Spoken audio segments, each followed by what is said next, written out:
Hello students, आप सब लोग कैसे हैं। होपफुली आप अच्छे होंगे, घर के अंदर आप सुरक्षित होंगे और मेरी वीडियो जो है उसको एंजॉय कर रहे होंगे घर पे बैठ के। आज हम बात करते हैं, पढ़ाने से पहले मैं कुछ इंटरेस्टिंग एक स्टोरी सुनाना चाहता हूँ रिलेटेड टू साइंस। ठीक है, उसके अंदर एक मोरल एजुकेशन भी आपको देखने को मिलेगी। ठीक है, तो आज की जो हमारी स्टोरी है, सबसे पहले बहुत ही इंटरेस्टिंग स्टोरी है।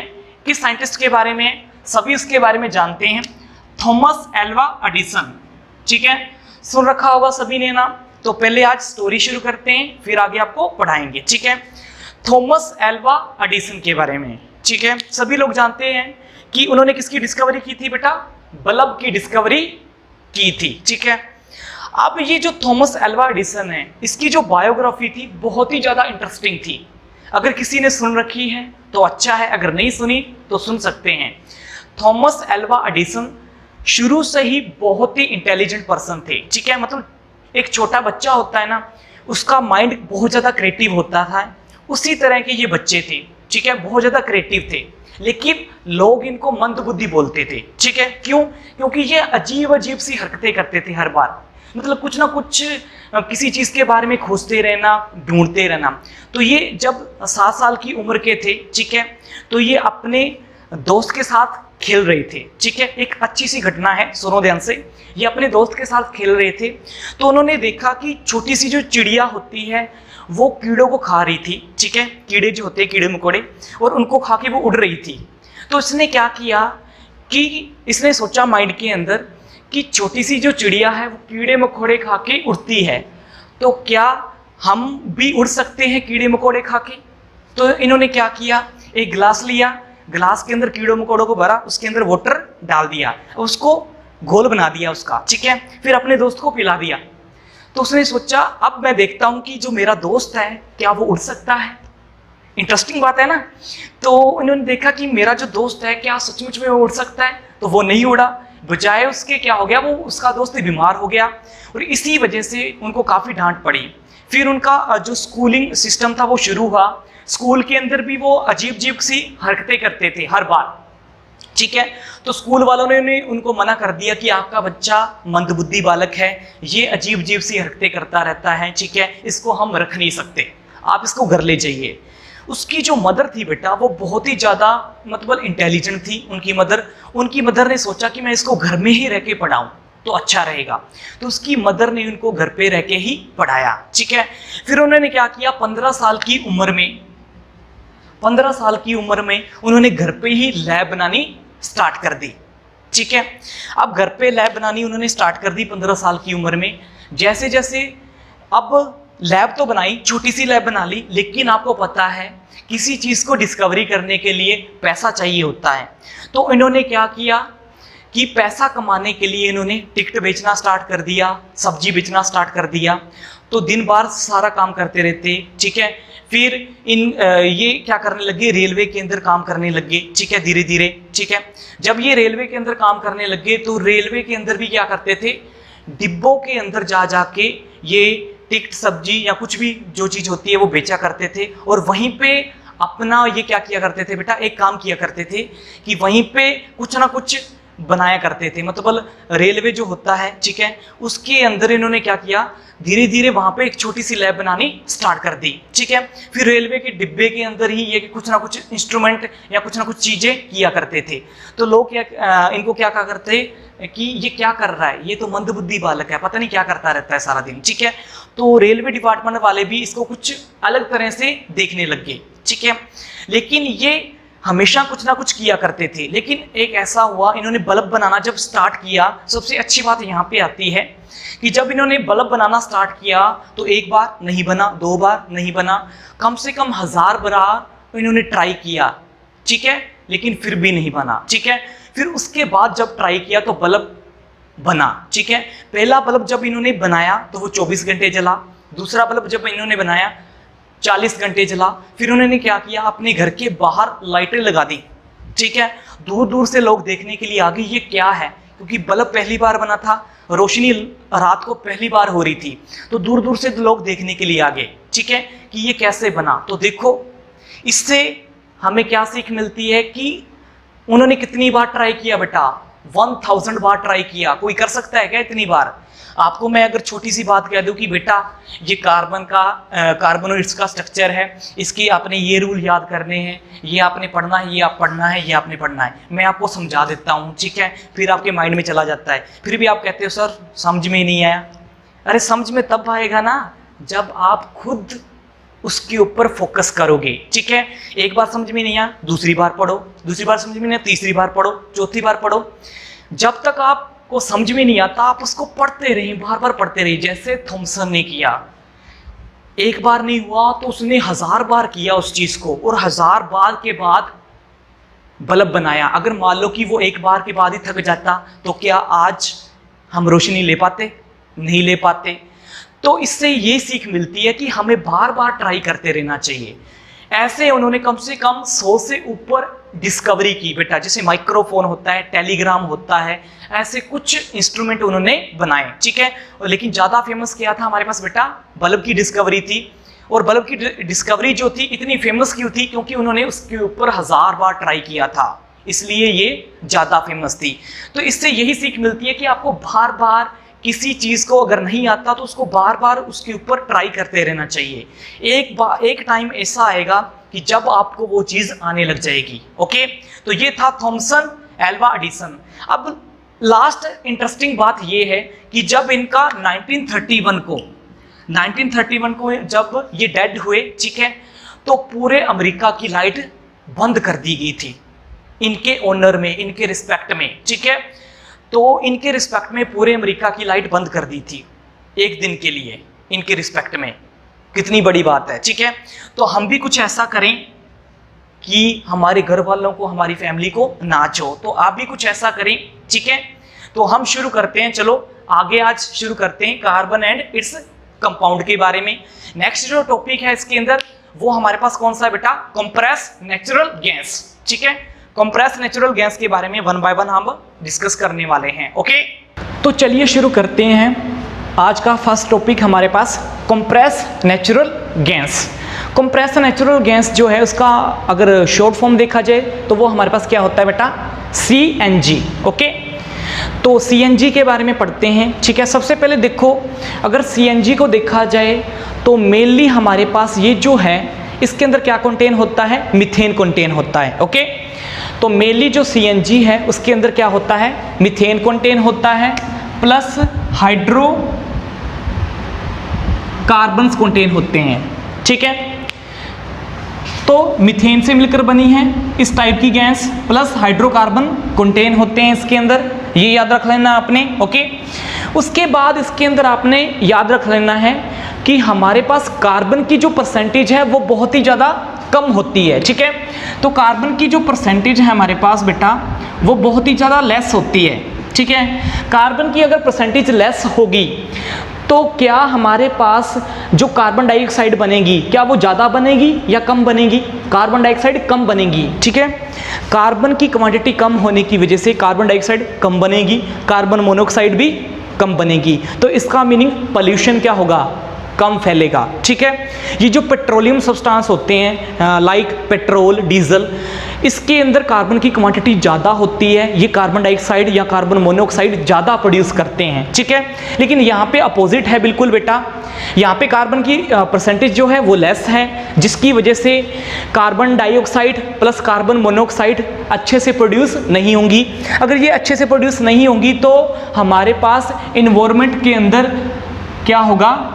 लेस क्या होंगे हमारे पास? पोल्यूशन होगा, ठीक है। पोल्यूशन क्या होगा? बहुत ही कम होगा, ठीक है। बेसिकली मीनिंग इसका ये है। ओके, नेक्स्ट देखा जाए हमारे पास, तो नेक्स्ट हमारे पास क्या है? ये जो हमारे पास कंप्रेस नेचुरल गैस है, ठीक है, ये कहाँ से बनी है? नेचर से बनी है, ये तो हमें पता है।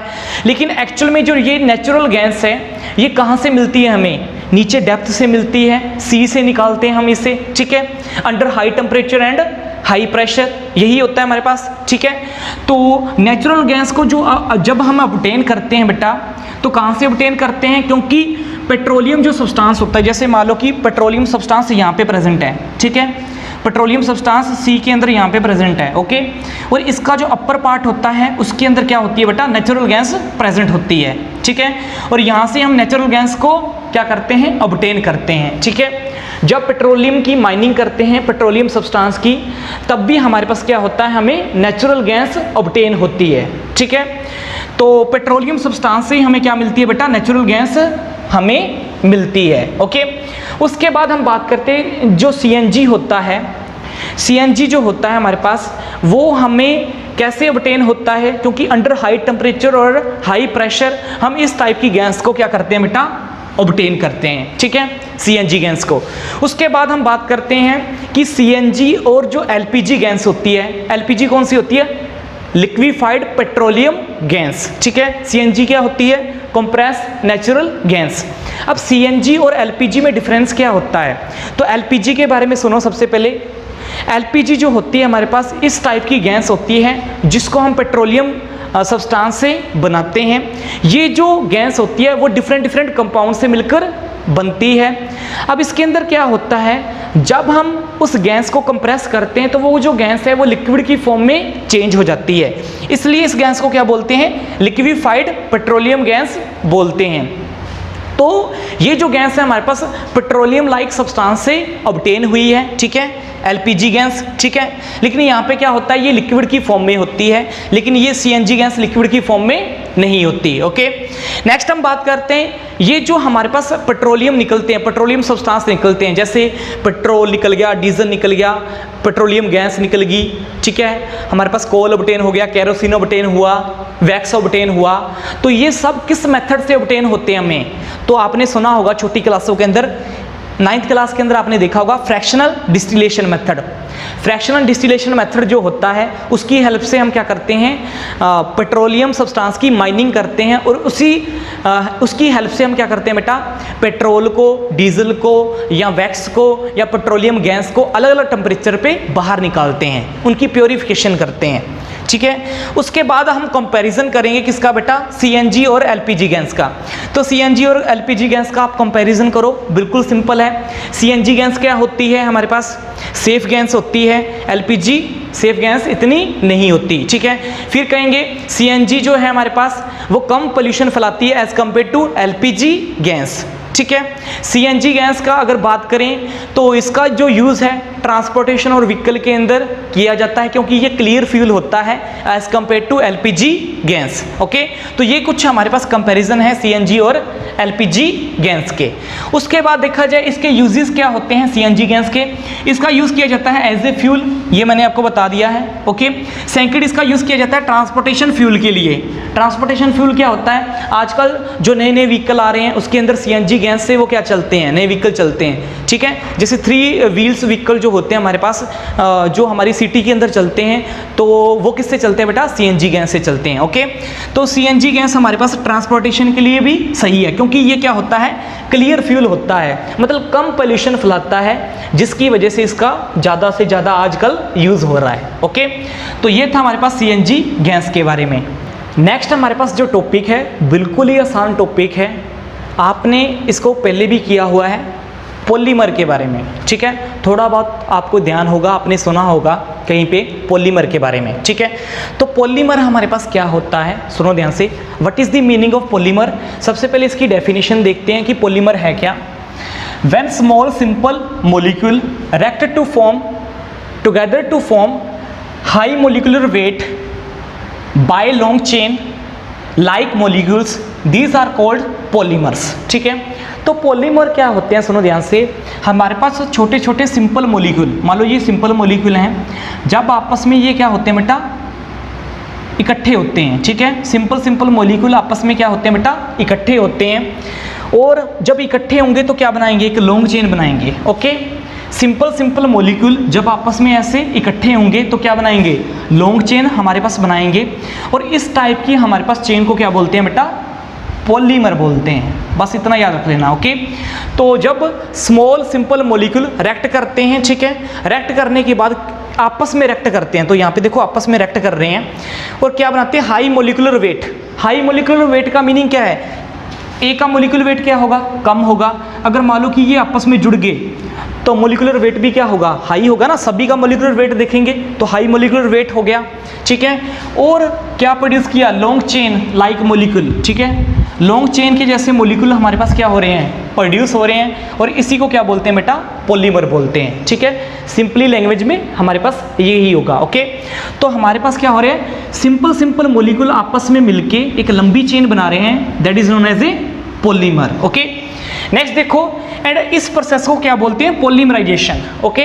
और ये जो प्रोसेस है हमारे पास एक लंबी चेन जो बना रहा है, और इस प्रोसेस को क्या बोलते हैं बेटा, पॉलीमराइजेशन, ओके। अब इसके अंदर क्या होते हैं, जो छोटे छोटे स्मॉल मोलिक्यूल होते हैं उनको मोनोमर बोलते हैं। मोनोमर किसको बोलते हैं, जैसे मान लो कि ये छोटा मोलिक्यूल है, ठीक है, और ये छोटा मोलिक्यूल आपस में मिल गया, तो एक मोलिक्यूल जो होगा वो क्या होगा, हमारे पास मोनोमर होगा, और काफ़ी सारे मोनोमर को मिला के हमारे पास क्या बनता है बेटा, हमारा पॉलीमर बनता है, ओके। तो स्मॉलेस्ट जो यूनिट है हमारे पास, स्मॉलेस्ट जो मोलिक्यूल है वो मोनोमर है, तो छोटे छोटे मोनोमर को मिला के हमारे पास क्या बनता है बेटा, पॉलीमर बनता है, ओके। तो जो पॉलीमर होता है हमारे पास दो वे में क्लासीफाई होता है, ठीक है। तो इसके दो वे कौन से होते हैं हमारे पास, तो फर्स्ट है हमारे पास नेचुरल पॉलीमर होता है, सेकंड होता है सिंथेटिक पॉलीमर। तो इनके बारे में वन बाय वन डिस्कस करेंगे कि नेचुरल पॉलीमर क्या होते हैं और सिंथेटिक पॉलीमर हमारे पास कौन से होते हैं, ओके। नेक्स्ट जो हमारे पास बेटा टॉपिक है वो क्या है, नेचुरल पॉलीमर, ठीक है। हमें बताया था कि पॉलीमर टू टाइप के होते हैं, एक नेचुरल पॉलीमर होता है और एक सिंथेटिक पॉलीमर होता है। तो नाम से पता लग रहा है नेचुरल पॉलीमर की डेफिनेशन क्या होगी, कि जो पॉलीमर हमारे पास डायरेक्टली हम ऑब्टेन करते हैं कहाँ से बेटा, नेचर से, that is known as a natural polymer, ठीक है। Those polymer which are obtain directly from the nature that are called natural polymer, okay, कोई डाउट नहीं है। नेक्स्ट देखो, अब नेचुरल पॉलीमर का एग्जांपल क्या होता है, तो नेचुरल रबर, ठीक है, कि रबर जो है हमें आपको पता है कुछ रबर जो होती है हमें वो ट्री से भी ऑब्टेन होती है, तो वो कौन सी होती है, नेचुरल रबर होती है। अब जो ट्री से ऑब्टेन होती है हमारे पास रबर, अब उसको एक नेचुरल रबर बनाते कैसे हैं, ठीक है, उसके बारे में हमारे पास प्रोसेस दे रखा है। तो नेचुरल रबर को बनाने का प्रोसेस क्या है वहाँ पे देखेंगे, ठीक है। तो देखो नेचुरल रबर हमारे पास क्या होती है, this is obtain from a tree in the form of a liquid which is called latex. सबसे पहले ध्यान देना है यहाँ पे कि जो नेचुरल रबर है हमारे पास वो ट्री से हमें ऑब्टेन होता है, वो किसकी फॉर्म में होता है बेटा, लिक्विड की फॉर्म में होता है, ठीक है। जो नेचुरल रबर हमें ट्री से ऑब्टेन होता है और उसको क्या बोलते हैं बेटा, लैटेक्स बोलते हैं। तो लैटेक्स क्या है, एक लिक्विड फॉर्म है हमारे पास, ठीक है, किसकी, नेचुरल रबर की, ठीक है। उसके बाद हम बात करेंगे जो नेचुरल रबर होता है ये पॉलीमर होता है आइसोप्रीन का, ठीक है। आइसोप्रीन क्या होता है ये हम आगे डिस्कस करेंगे, ठीक है। तो ये एक बार लाइन छोड़ देनी है आपने, ये एक बार लाइन छोड़ देनी है, ओके। तो हम लेटेक्स से स्टार्ट करते हैं कि लिक्विड फॉर्म क्या है हमारे पास, कौन सी है बेटा, लेटेक्स है, ठीक है। अब आपको पता है ये नेचुरल रबर लिक्विड की फॉर्म में है, अब इसको सॉलिड की फॉर्म में कन्वर्ट करना है, ठीक है। लिक्विड की फॉर्म में तो हमारे पास नेचुरल रबर ऐसे नहीं होगा ना, जैसे आजकल जो हमारे पास मान लो कि कोई रबर हो हमारे पास, उसको हम किस फॉर्म में देखते हैं, सॉलिड फॉर्म में ही देखते हैं ना, कि लिक्विड फॉर्म में देखते हैं, सॉलिड फॉर्म में, ठीक है। तो जो हमारे घरों के अंदर जो रबर होता है वो किसकी फॉर्म में होता है, सॉलिड फॉर्म में। तो यहाँ पे हमारे पास रबर किसकी फॉर्म में है, लिक्विड फॉर्म में है। अब इसको चेंज करेंगे किसकी फॉर्म में, सॉलिड फॉर्म में। तो देखो हमारे पास लिक्विड है लैटेक्स, ठीक है, लिक्विड की फॉर्म में है रबर, अब इसको चेंज करना है सॉलिड फॉर्म में। तो इसके अंदर क्या मिलाना पड़ेगा, ऐड करेंगे हम एसिटिक एसिड, ठीक है। जब इसके अंदर इस लिक्विड हमारे पास रबर के अंदर जब हमने ऐड किया एसिटिक एसिड बेटा, तो हमारे पास क्या हो गया, लिक्विड से नेचुरल रबर किसकी फॉर्म में चेंज हो गया, सॉलिड की फॉर्म में चेंज हो गया। अब हमारे पास जो हमारे घरों के अंदर नेचुरल रबर होता है वो आ गया, ठीक है, सॉलिड फॉर्म में आ गया।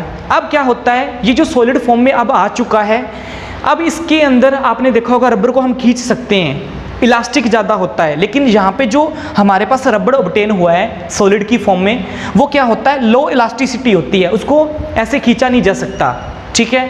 अब उसके अंदर ऐसा क्या करेंगे कि उसके अंदर इलास्टिसिटी ज़्यादा हो जाए और वो ज़्यादा स्ट्रेंथ वाला हो जाए, ठीक है, मगर उसको ज़्यादा से ज़्यादा खींचे तो वो टूटे ना, आसानी से टूटे ना। तो जो हमारे पास रबर सॉलिड की फॉर्म में ऑब्टेन हुआ है वो तो लो इंटेंसिटी वाला है और उसकी स्ट्रेंथ कम है, बीच में से टूट जाता है। अब ऐसा क्या करें, ऐसा कौन सा प्रोसेस करें जिसके कारण उस रबर की जो इलास्टिसिटी है वो ज़्यादा बढ़ जाए। ठीक है, रबर की इलास्टिसिटी ज़्यादा बढ़ जाए। तो रबर की इलास्टिसिटी को ज़्यादा बढ़ाने के लिए हम क्या करेंगे बेटा, इस सॉलिड वाले नेचुरल रबर को हीट करेंगे किसके साथ, सल्फर के साथ। ठीक है, जब हम इसको हीट करेंगे बेटा किसके साथ, सल्फर के साथ, तो आप देखना कि ये जो हमारे पास सॉलिड फॉर्म में था ये रहेगा किसकी फॉर्म में, सॉलिड फॉर्म में, लेकिन हीट करने पर हमारे पास क्या होगा, इसकी जो इलास्टिसिटी है वो क्या हो जाएगी, ज़्यादा बढ़ जाएगी। इसकी इलास्टिसिटी ज़्यादा बढ़ जाएगी, इसकी स्ट्रेंथ जो है वो भी क्या हो जाएगी, इसकी स्ट्रेंथ भी ज़्यादा हो जाएगी। ठीक है, तो हमने इस सॉलिड रबर को जब हीट किया सल्फर के साथ तो ज़्यादा इलास्टिसिटी आने लगी इसके अंदर और इसकी स्ट्रेंथ भी क्या होगी बेटा, बढ़ गई। और ऐसा कौन सा प्रोसेस है जिसके अंदर हमारे पास नेचुरल रबर की जो स्ट्रेंथ है वो ज़्यादा बढ़ जाती है और ज़्यादा इलास्टिसिटी हो जाता है, उस प्रोसेस को क्या बोलते हैं बेटा, वल्केनाइजेशन प्रोसेस। ठीक है, तो सुनो यहाँ पे वल्केनाइजेशन प्रोसेस हमारे पास क्या है, एक ऐसा प्रोसेस जिसके अंदर सॉलिड रबर को हम हीट करते हैं सल्फर के साथ, उसके अंदर ज़्यादा इलास्टिसिटी आने लग जाती है, वो ज़्यादा पावरफुल हो जाता है। ठीक है, बीच में से ब्रेक नहीं होता, तो उस प्रोसेस को क्या बोलते हैं बेटा, वल्केनाइजेशन प्रोसेस। तो ये था हमारे पास किसके बारे में बेटा, नेचुरल पॉलीमर में नेचुरल रबर के बारे में। ठीक है, तो ये तो था हमारे पास रबर के बारे में। अब रबर जो जहाँ से हमारे पास ऑब्टेन हुआ है, जिस पॉलीमर से रबर ऑब्टेन हुआ है आपको पता होना चाहिए। तो हमारे पास क्या है, पॉलीमर है, क्योंकि ये पॉलीमर है तो रबर जिस पॉलीमर से ऑब्टेन हुआ है वो पॉलीमर का नाम क्या है, केमिकल फॉर्मूले में उसकी नेमिंग क्या है, आइसोप्रीन बोलते हैं। तो आपको ये वाला जो पूरा का पूरा स्ट्रक्चर है ये याद रखना पड़ेगा, सिर्फ एक ये वाला, इसका कोई भी और कोई वे नहीं है इसको याद रखने का, तो आपको इसको याद करना पड़ेगा। तो यहाँ पे n क्या होता है, n क्या होता है, नंबर ऑफ पॉलीमर, कितने नंबर ऑफ पॉलीमर होंगे वो n शो करता है। आपने ब्रैकेट लगा देनी है, ब्रैकेट के अंदर ये वाला फॉर्मूला आपने याद रखना है, CH2 double bond CH, CH3 double bond CH2, ये फॉर्मूला आपको याद होना चाहिए। अगर आपको ये फॉर्मूला याद नहीं होता तो इसको बार बार याद करो। ठीक है, आज मैंने इसलिए स्टोरी सुनाई थी आपको कि बार बार आपने प्रैक्टिस करनी है, इसलिए मैंने स्टोरी सुनाई थी। ठीक है, तो इसको आपने फॉर्मूले को याद करना है। अगर आपने ये फॉर्मूला याद कर लिया तो ये आपको बनाना अच्छे से आ जाएगा। ठीक है, तो आपको इनके फॉर्मूले याद करने पड़ेंगे, जो आगे आएंगे 3-4 फॉर्मूले वो आपको माइंड के अंदर स्टोर करके रखने पड़ेंगे। ठीक है, और कोई वे नहीं है इसको याद करने का। ठीक है, तो CH2 CH C CH3 CH2 इसको क्या बोलते हैं बेटा, आइसोप्रीन बोलते हैं। ठीक है, अब इसकी क्या करेंगे, पॉलीमराइजेशन करेंगे। पॉलीमराइजेशन क्या होता है, पॉलीमराइजेशन हमें पता है जिसके अंदर छोटे छोटे मॉलिक्यूल आपस में क्या होते हैं बेटा, जुड़ते हैं और एक लंबी चेन बनाते हैं हमारे पास, that is known as a polymer. Okay, तो यहाँ पे वही हो रहा है, देखो यहाँ पे क्या हो रहा है, CH2 यहाँ पे डबल बॉन्ड था तो क्या लग गया, सिंगल बॉन्ड। ठीक है, यहाँ पे देखो, यहाँ पे सिंगल बॉन्ड है, यहाँ पे डबल बॉन्ड आ गया।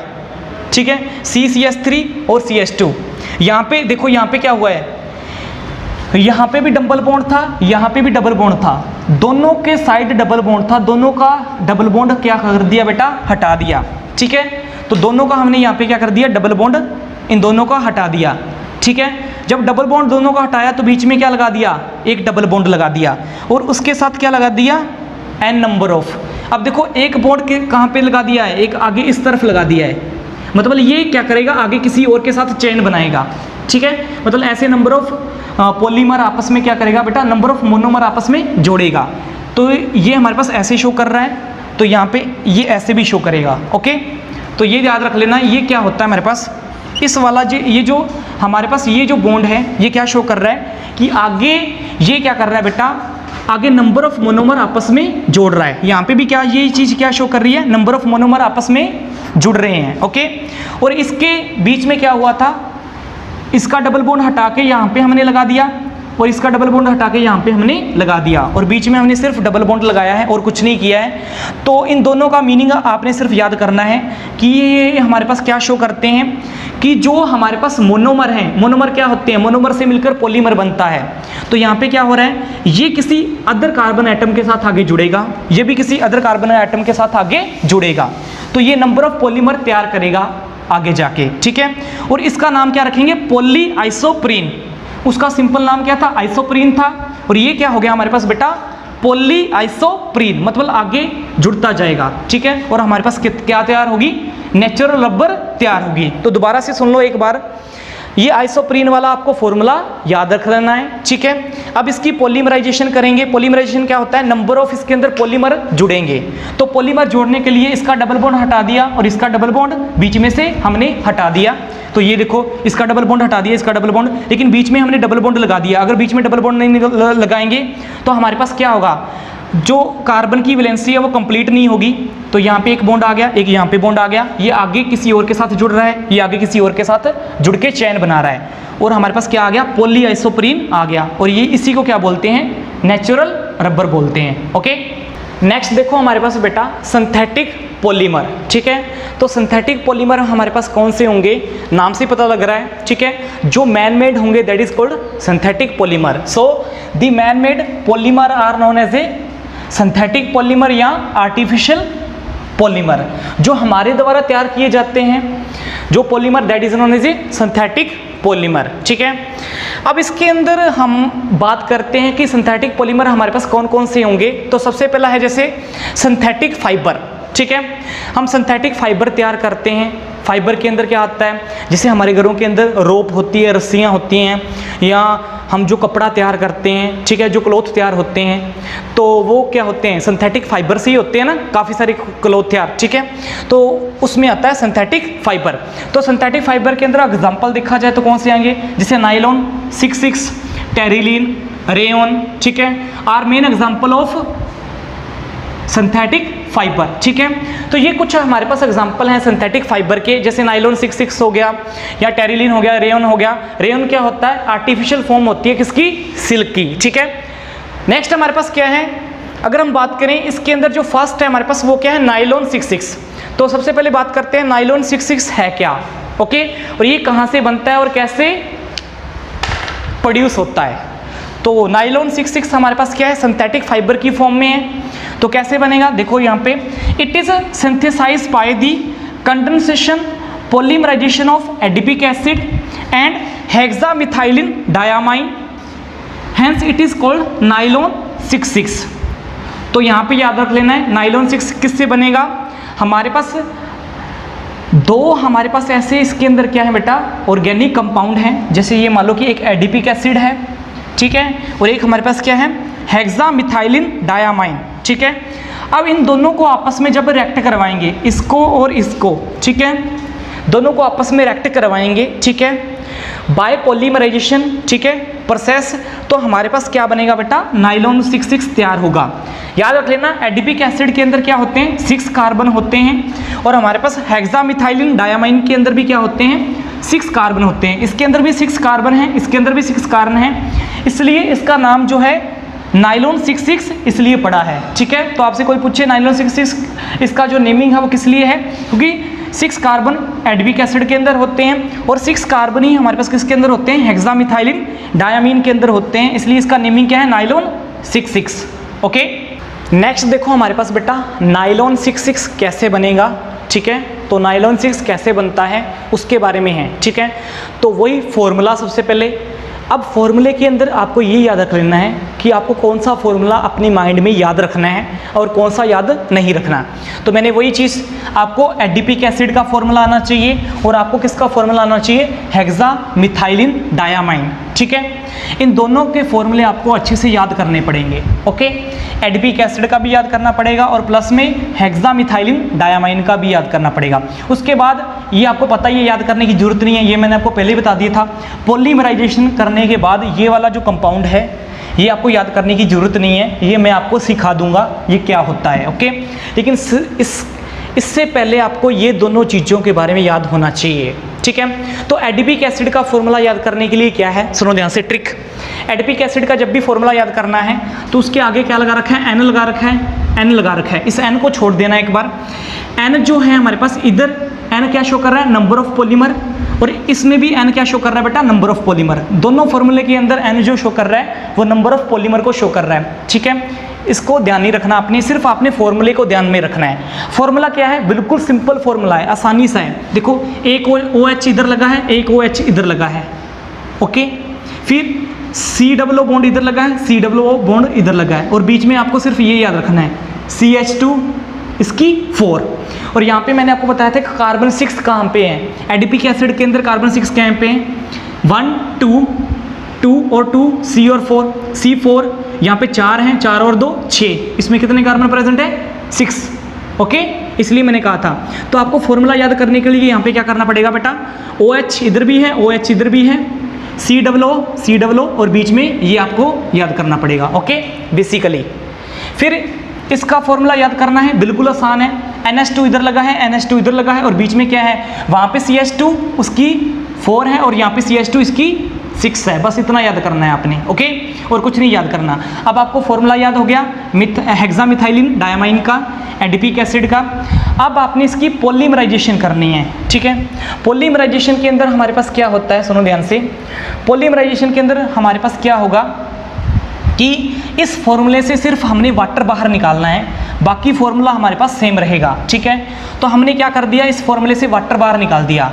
तो वाटर बाहर निकालने के लिए हम क्या करेंगे, देखो एक H यहाँ से हमने बाहर निकाल दिया, एक H हमने यहाँ से बाहर निकाल दिया, याद रख लेना जो मैं बता रहा हूँ। ठीक है, फिर OH को यहाँ से बाहर निकाल दिया और OH को यहाँ से बाहर निकाल दिया। तो ये चीज़ें आपने बाहर निकालनी है, ये। ठीक है, तो यहाँ पे देखो क्या हो गया, OH और OH। ठीक है, और यहाँ पे क्या हो गया, एक H यहाँ से H2 है, एक H बाहर निकाला तो H आया, H। तो कितने हाइड्रोजन हो गए, 1 2 3 4। तो कितने हाइड्रोजन बाहर निकाल दिए, याद रखो 4 हाइड्रोजन यहाँ पे बाहर निकाल दिए। ठीक है, ऑक्सीजन कितने बाहर निकाले, एक ऑक्सीजन ये है, एक ऑक्सीजन ये है, तो 2 ऑक्सीजन हमने बाहर निकाल दिए। अब इसका फॉर्मूला क्या होगा बनाने का, 2H2O। इसको ऐसे लिख सकते हैं या नहीं लिख सकते, देखो हाइड्रोजन कितने हैं, 4 हैं, और ऑक्सीजन कितने हैं, हमारे पास 2 ही हैं। ओके, तो इस फॉर्मूला ये इस वे में बन गया फॉर्मूला हमारे पास। ओके, अब देखो यहाँ पे क्या है, ये हमने ये सिर्फ फॉर्मूला बाहर निकालना है। तो आपको पता लग गया होगा, इसमें सिर्फ H, इसमें H, इसमें OH और इसमें OH, ये चीज़ें बाहर निकाल दी। अब हमारा फॉर्मूला आपस में इकट्ठा कर देना है, जो बचा है उसको इकट्ठा कर देना है। तो ये देखो यहाँ पे क्या बचा था, C डबल O बचा था, तो यहाँ पे C डबल O आ गया, CH2 4, यहाँ पे क्या आ गया CH2, C डबल O, यहाँ पे C डबल O, ये भी बाहर निकाल दिया, वो भी बाहर निकाल दिया। तो इतना हमारे पास इस फॉर्मूले से आ गया।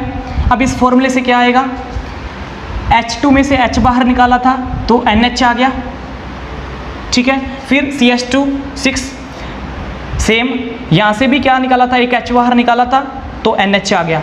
तो फॉर्मूला हमने इन दोनों फॉर्मूलों को आपस में कनेक्ट कर दिया, आपस में जोड़ दिया। तो ये देखो C डबल O NH, और बाहर क्या निकाला है हमने, H2O। और हमने कितने H2O बाहर निकाले थे, 2H2O बाहर निकाले थे। लेकिन यहाँ पे मैंने NH2O क्यों लिखे हैं, नंबर ऑफ। ठीक है, तो यहाँ पे 2 नहीं लगाना, 2 की जगह आप क्या करोगे, N यूज़ करोगे। तो इसलिए वहाँ पे 2 तो मैंने आपको सिर्फ बताने के लिए कहा था। और यहाँ पे क्या करना है आपने, N चूज़ करना है, नंबर ऑफ। ठीक है, जितने भी हों 1 2 3 4 जितने भी हों। ओके, तो ये हमारे पास क्या आ गया, फॉर्मूला बन गया, बिल्कुल सिंपल वे में। ठीक है, तो मैंने आपको बता दिया कि ऐसे आपने फॉर्मूला बनाना है। लेकिन फॉर्मूला बनाने से पहले आपको ये फॉर्मूले आने चाहिए, फिर इसकी आपको अच्छे से पॉलीमराइजेशन कर सकते हो, नहीं तो नहीं। Thanks for watching this video.